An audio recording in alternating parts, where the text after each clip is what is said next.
Happy Friday, YouTubers! Today's update is going to be on the one name that is most likely, which I'm willing to bet on, has been on the lips of everyone in the nation for the past few weeks.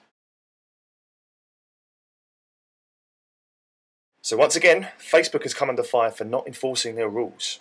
Now, if you don't live in the UK or you've been living under a rock for the past 2 weeks, then you probably won't know who Raoul Moat is.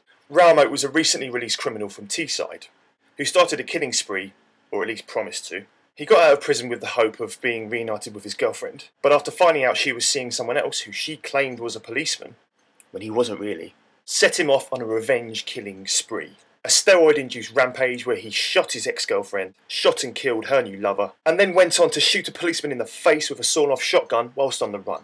Now, of course, the media caught whiff of this and blew the whole thing out of proportion, and of course his whole life story was pushed into the public eye. The bodybuilding enthusiast went on to shoot the policeman in the face and then went into hiding in the local countryside aided by fellow criminals. And then finally, after a week evading armed police and promising to wage war on them, he was cornered for hours on a quiet country road and then shot himself.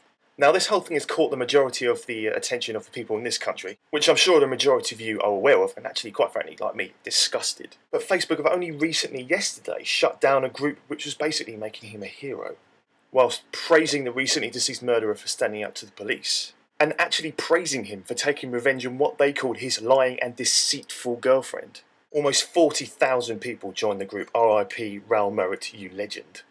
And there were many notes of sympathy for Raoul Moat, despite him killing one man, and injuring his ex-girlfriend and the policeman.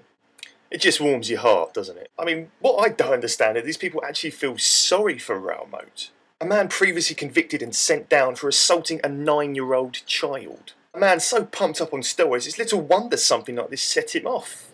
It paints a warm and fuzzy picture of some people, doesn't it? Finally, after strong criticism from many areas, including the Prime Minister David Cameron, Facebook finally shut down the group, but had previously refused to ban the group, and openly said they wished it become more accessible, as if it's a positive thing to allow people to criticise the police, feel sorry for a murderer, along with group members wishing that he'd actually committed more murders. The mind just boggles, doesn't it? Siobhan O'Dowd, a hair and beauty student from Burnley, now apparently regrets setting up the group.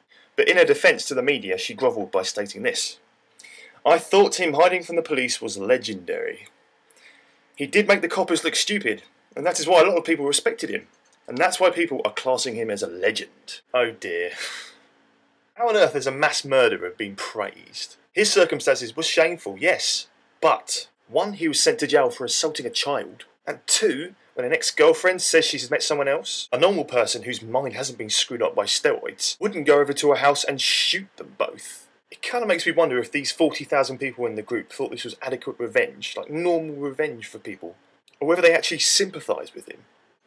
The mind boggles. So that's today's edition of Critique on Reality done and dusted. I'm off to listen to some live music, and then get pushed down a hill in a big plastic ball tomorrow morning.